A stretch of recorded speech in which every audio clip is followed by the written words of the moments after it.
Hey, welcome on in, guys. Tobin here with you, and thanks for checking out the channel. Hope you're all doing fantastic out there. Hope everybody's staying safe, and appreciate you guys tuning in and checking it on out. Was boots on the ground last night at the Miami Heat scrimmage. Very excited to get to some preseason action tonight as the Heat take on the Charlotte Hornets.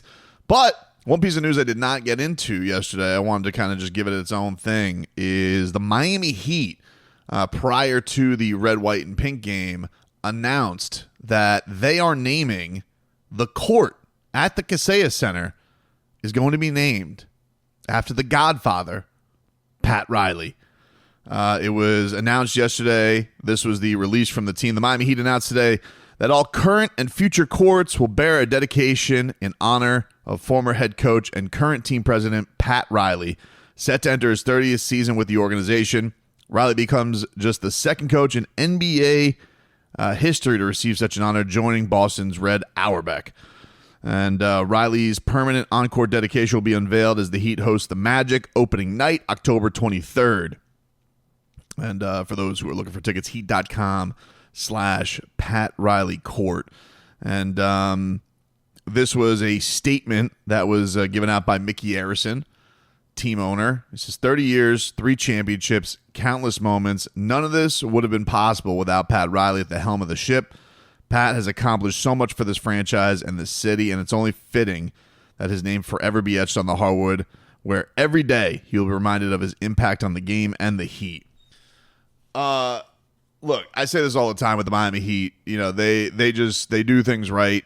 They always seem to have the right tone of things and what is appropriate for each person, and this is going to be a really cool season of nostalgia. And you know, we've seen jerseys go in the rafters this season. Pat Riley comes out last year when Dwayne Wade was getting honored for getting in the Hall of Fame, and he announces that he's going to get a statue, which will go up October 28th against the Pistons. And people could go and they could say, hey, you know, statue for Pat Riley. He definitely deserves a statue or whatnot. But if this is like their tip of the cap to Pat Riley, it's so appropriate, man. Like to put Pat Riley on the hardwood, where it's like basically he always wanted his team throwing out the extra effort to, you know, live the mantra that he set for the team. It's just an awesome honor. It's an awesome honor. It's a great job by Mickey Arison. If you guys haven't seen the video, I greatly recommend watching it.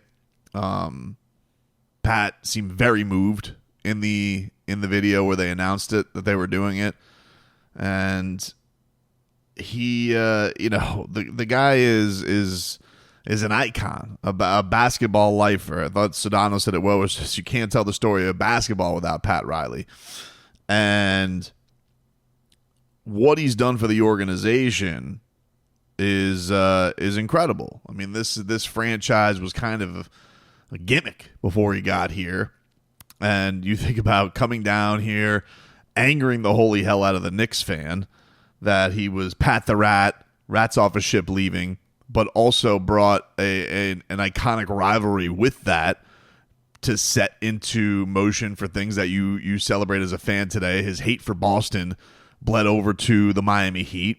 And there's been incredible moments, just incredible moments all the time. And I definitely feel like there's a younger generation that doesn't appreciate what Pat did because, you know, there's a much more pro-player attitude these days than management. And I understand that. But I also think there is a way that he handles things, and anytime you go to one of these press conferences that he has or have an interview with Pat Riley, the guy always has a message. He doesn't waste time when he has these press opportunities, and I think that's one of the things that's so savvy and cool about him. And it's one of these things where it's you don't get another Pat Riley. And I think I say that it's interesting because him and Dwayne so tied to the importance of this organization, and people have these almost Wade or Pat Riley arguments all the time, and I'm like, you can't do it without both. it's almost a dumb argument to have. Pat Riley probably has his biggest regret, which was Dwayne Wade ever leaving the organization. And Dwayne Wade obviously had a huge part in that, but I don't think D Wade even becomes D Wade without the standard that the Heat set and the moves that Pat Riley made and all those types of things. And the other thing is, to have a guy stay the course with consistency and having a model for an organization.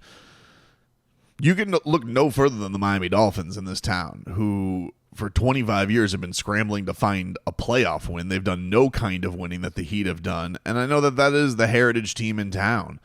There was always like kind of this snippy thing of, is it a football town? Is it a basketball town? But Pat Riley even made it the idea that Pat Riley even made that a conversation is pretty crazy, knowing that you're talking a team that goes back generations. It goes to grandfathers. It goes to being able to be passed down from grandfathers to fathers to sons.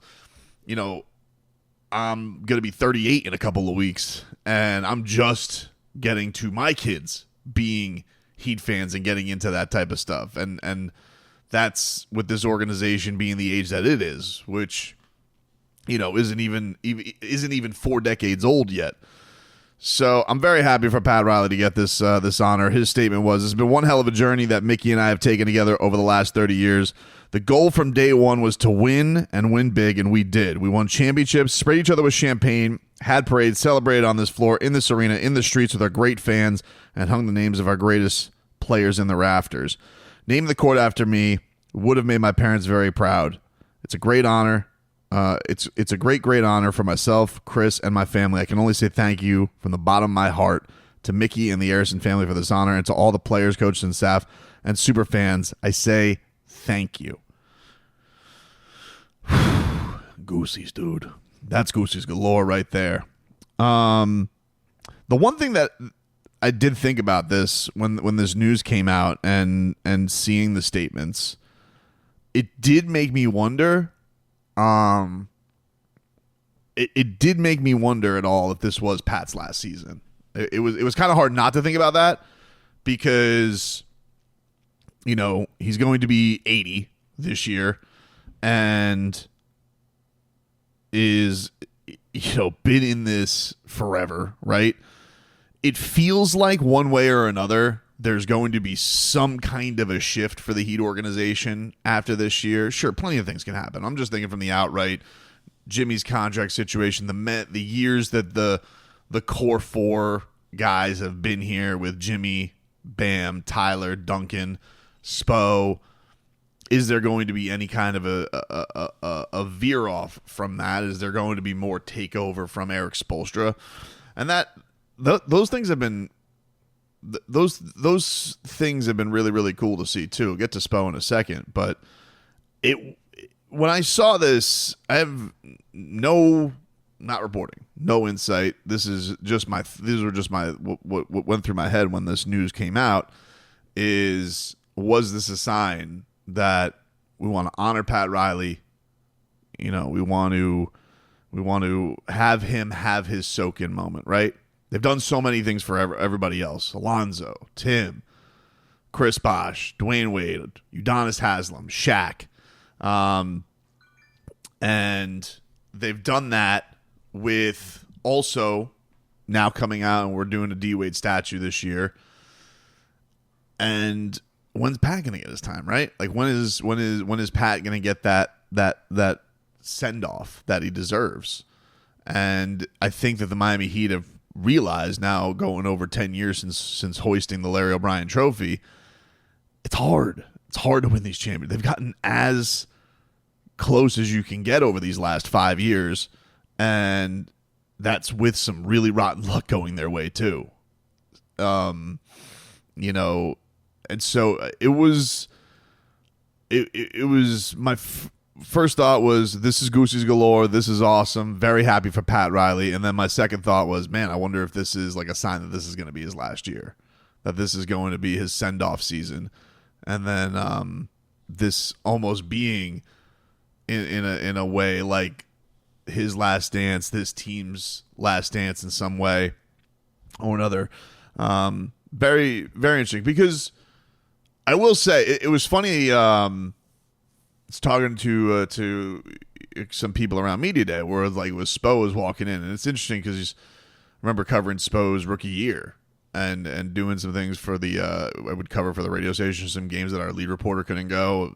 Got to go to some really awesome games and get some sound and all that type of stuff. It was one of the first cool experiences that I got to have with the radio station. I remember a young Eric Spoelstra, suits too big, would rock over to Bayside for Starbucks, and now like he is this guy who's top 15 coach of all time, gonna be the heir apparent to the Olympic team, and in a lot of ways is looked upon as a future Hall of Famer now. It's like this is this incredible journey that he's been through as a basketball mind, and it does feel very much like it's Pat's team, but it is now also identified as Spo's franchise too. He's definitely got, after a long battle of not getting the respect that he deserves, it definitely feels like it's there. And maybe Pat feels like, if this is the final year, maybe he feels like, now Eric's ready to take the mantle of that. And know that the Heat are, that they have a huge contingency always with, Mickey, Nick, and Andy Ellisberg, and Alonzo, and everybody there, and Adam Simon, and everybody there in front of us has a big hand. But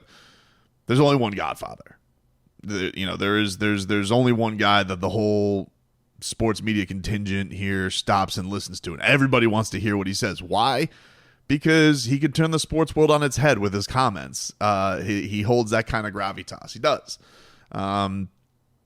And as cool as it is to hear Spo and talk basketball with him like we just did, man, like I'm going to tell you as a guy in the media, like there's nothing that is quite like when you're in a one-on-one interview with Pat Riley. I was like, whoa, in his office. I've never, those are like experiences you'll never forget. And very thankful that you got the opportunity to do things like that.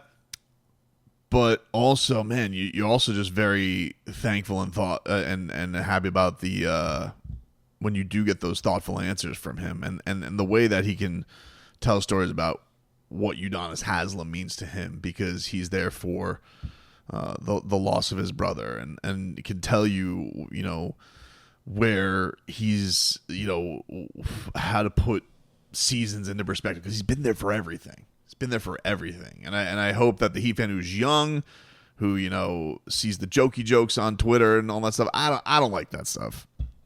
Do I have my own rants from time to time about the order? Of course. We're all fans. We're all that. But in the end of it, you're not going to get another Pat Riley. You're not going to get a guy who means that much to the sport, who has the thread of the history of the sport like that, who really feels like he took your organization to another level. And it's an unbelievably deserved honor. Very, very awesome move that the Miami Heat did this for him. Happy for the Godfather. Very much looking forward to seeing the emblem and signature there on the court. It should be an incredible night for Heat Nation. Looking forward to it.